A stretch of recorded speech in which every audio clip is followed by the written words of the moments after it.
Netizen yang budiman, sahabat Riskonomics, ada 3 financial risk management ini yang mungkin menjadi pilihan kita. Yang pertama, retain atau menahan. Yang kedua adalah mentransfer.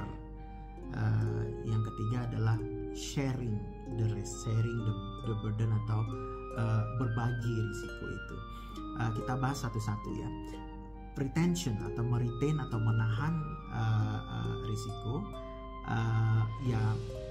contohnya untuk kategori pertama, low yang sudah kita bahas di video sebelumnya, bahwa karena jarang terjadi dan dampaknya kecil, ya udah kita tahan aja. Seperti kejadian tersayat jari tersayat pinggiran kertas, atau kejadian kehilangan pulpen yang harganya nggak terlalu mahal tapi berulang kali, kita bisa tahan itu.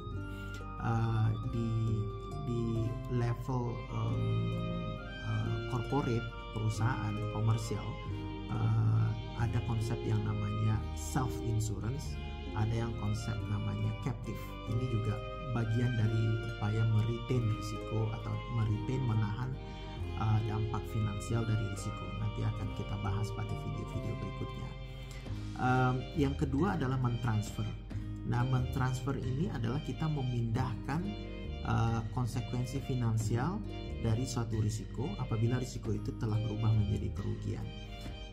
Disinilah letaknya asuransi. Jadi asuransi itu adalah mekanisme mentransfer risiko ke pihak lain. Dalam hal ini adalah kepada dari si pemilik risiko tertanggung kepada si penanggung, yaitu perusahaan asuransi.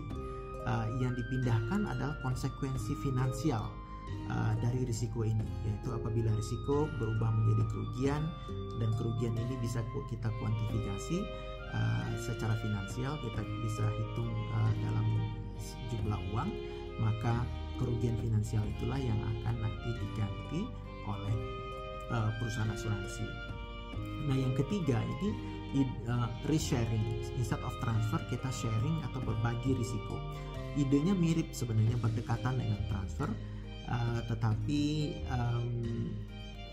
bagaimana underlying contract atau kesepakatan antara para pihak di dalam pengelolaan risiko ini yang berbeda.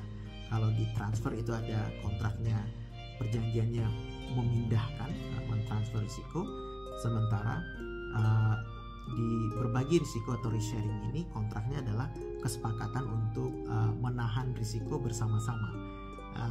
Dan inilah yang melandasi jenis asuransi yang kita kenal sebagai asuransi syariah atau takaful.